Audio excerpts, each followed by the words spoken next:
Olá!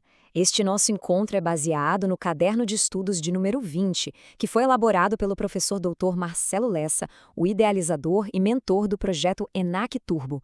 E hoje a gente vai mergulhar em duas inovações que estão, assim, redesenhando o direito imobiliário no Brasil: a adjudicação compulsória extrajudicial e o novíssimo agente de garantia. São ferramentas super poderosas e nós vamos entender direitinho como elas funcionam passo a passo. Vamos começar com uma situação que, olha, infelizmente é um clássico. Pensa nisso. A pessoa cumpre a parte dela no acordo, paga cada centavo do imóvel, mas aí na hora de oficializar a propriedade, o vendedor simplesmente some, ou se recusa a assinar, ou pior, até falece. Fica aquela sensação de impotência, não é verdade? É exatamente esse nó que a lei veio tentar desatar. E para a gente destrinchar esse assunto, nosso roteiro vai ser o seguinte. Primeiro, vamos entender bem a fundo o dilema do imóvel quitado. Depois, a gente apresenta a solução que corre fora dos tribunais. Em seguida, vamos ver as chaves práticas do procedimento, vamos desvendar algumas armadilhas que são importantíssimas para provas e, por fim, conhecer essa nova figura do agente de garantia. Isso. Então, o problema central é esse aqui. O comprador cumpriu 100% da sua obrigação financeira, mas, na prática, continua sem o título legal de proprietário. A posse, de fato, até existe, mas a propriedade de direito, sabe, aquela que consta lá no cartório, está travada, seja por inércia, por recusa ou até pelo falecimento do vendedor. E é aqui que entra a primeira grande inovação da nossa análise de hoje: a adjudicação compulsória extrajudicial. O nome pode até parecer um pouco complexo, mas a ideia por trás dele é revolucionária. É tirar a resolução desse tipo de problema de dentro de um sistema judiciário que já está sobrecarregado e levar para um ambiente administrativo que é muito mais ágil. Exatamente. Formalizando é um procedimento administrativo que foi criado em 2022 e que dá ao comprador com o contrato quitado o poder de obter a escritura definitiva direto no cartório. O palco muda completamente, sai de cena o juiz e entra o oficial de registro de imóveis. A grande promessa aqui, claro, é a velocidade, a celeridade.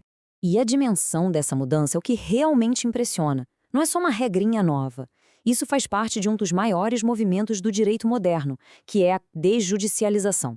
É uma mudança de filosofia mesmo, buscando eficiência e tentando desafogar o judiciário. Em vez de esperar anos por uma sentença, o objetivo aqui é ter uma solução em questão de meses, dando efetividade ao direito de quem agiu de boa fé.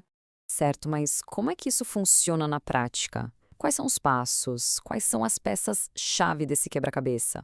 O procedimento é bem rigoroso e depende de alguns atores e principalmente de um documento que é fundamental. O fluxo é muito bem definido e envolve 3 profissionais que são essenciais. Primeiro, é preciso que um advogado formule um requerimento inicial.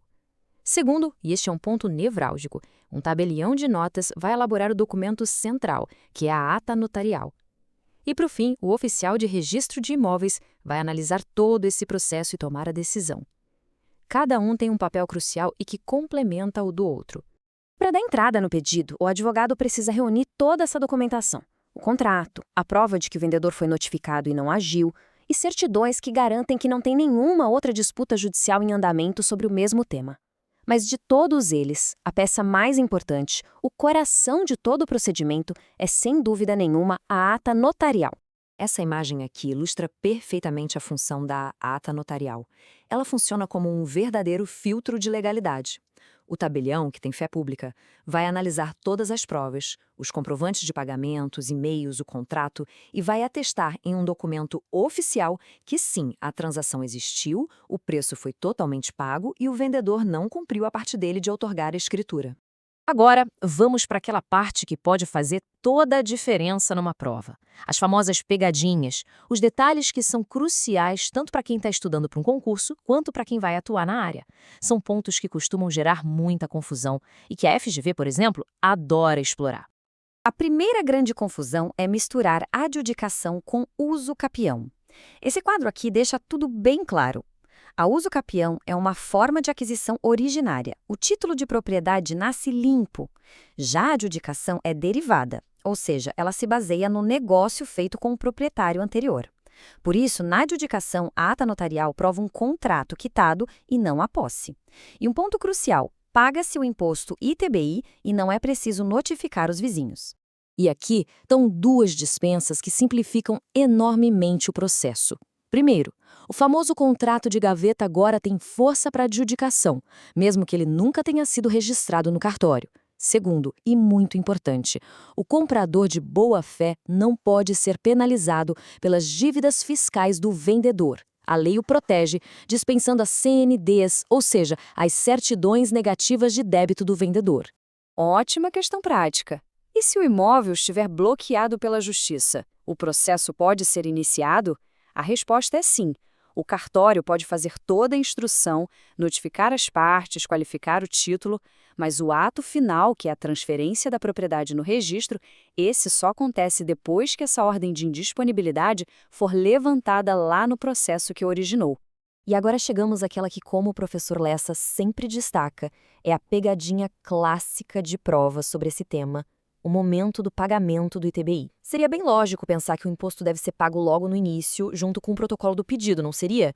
Pois a resposta é não. E este é o ponto crucial, prestar muita atenção. Primeiro, o oficial de registro analisa o caso todo e defere o pedido. Somente depois dessa decisão positiva é que a pessoa interessada é notificada para pagar o ITBI. E o prazo, olha só, é curtíssimo e fatal, são só 5 dias úteis. Perdeu o prazo, o processo é simplesmente extinto. Agora vamos virar a chave e falar da segunda grande inovação. Se a adjudicação resolve um problema do cidadão comum, o agente de garantia, que foi criado por uma lei de 2023, vem para resolver um problema do mercado de crédito, trazendo mais segurança e eficiência para operações financeiras complexas. A figura funciona mais ou menos assim. Em grandes operações de crédito com vários credores, em vez de cada um agir separadamente, eles nomeiam um terceiro, um profissional, para ser o agente de garantia. Essa entidade passa a administrar e, se for preciso, executar as garantias em nome de todo mundo, mas agindo com autonomia e em nome próprio. E aqui está o superpoder do Instituto, o ponto central, o patrimônio de afetação. Na prática, os bens e os valores que esse agente administra formam um patrimônio totalmente segregado. É como se existisse uma muralha legal em volta. Se o agente de garantia quebrar, por exemplo, os ativos dos credores que ele administra estão totalmente protegidos, não se misturam com as dívidas pessoais dele. É um mecanismo de blindagem muito, muito robusto. E os poderes dele são bem claros.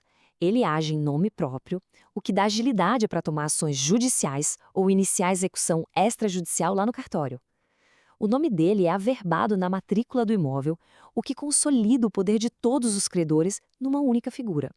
Isso não só desburocratiza, mas, ao reduzir o risco para os credores, tem o potencial de tornar o crédito mais barato e mais acessível no mercado. E para a gente fechar, fica uma reflexão. A gente viu aqui duas ferramentas muito modernas, uma para o cidadão, outra para o mercado.